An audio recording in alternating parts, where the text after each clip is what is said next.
এই বর্ষার মধ্যে ঘোরাঘুরি করতে বেরিয়েছে, ফোনটাই হাত থেকে পড়ে যাবে সেটা ভাবতে পারিনি। যাই হোক, হাই এভরিওয়ান, আমি রিমা, আমি চলে এসেছি আমার একটা নতুন মিনি ব্লগ নিয়ে। আজ সানডে, আমি আর দাদা বেরিয়ে পড়েছি একটা রিলেটিভের বাড়ি যাওয়ার জন্য। তবে শুধু আমি আর দাদাই নয়, মা বাবা বৌদি আগেই চলে গেছে। আমাদের একটু কাজ থাকে, আমরা ভেবেছিলাম একটু বেলা করে বেরোবো, কিন্তু সেই বেলা যে এত বেলা হয়ে যাবে ভাবতে পারিনি।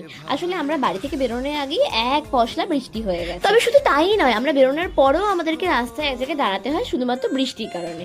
যাই হোক, অনেক ঝড় ঝাপটা বৃষ্টি পেরিয়ে আমরা চলে এসেছি। আলটিমেটলি এসেও একটা রসনা আর মিষ্টিও খেয়ে নিয়েছি। তারপরে একেবারে নির্লজ্জের মতো দুপুরের খাবারের প্লেটে বসে গেছি, তারপর দইও খেয়ে নিয়েছি। এসে থেকে শুধু খেয়েই যাচ্ছি। তারপরেই তো এলো আসল ব্যাপারটা। বাড়ি ফেরার সময় আমি দাদার সাথে বাইকেই ফিরছিলাম, আর এদিকে দেখো বৃষ্টিও এসে গেছে, আর এদিকে রাস্তাঘাটের অবস্থাটা দেখো শুধু জাস্ট। ওইভাবে আমি ভিডিও করতে করতে আসার সময় আমার হাত থেকে ফোনটা পড়ে যায়। যাই হোক, খুব বেশি কিছু হয়নি ফোনটা। আর এখন আমরা বাড়ির কাছাকাছি চলে এসেছি। এই ব্লগটা এই পর্যন্ত রইল, টাটা।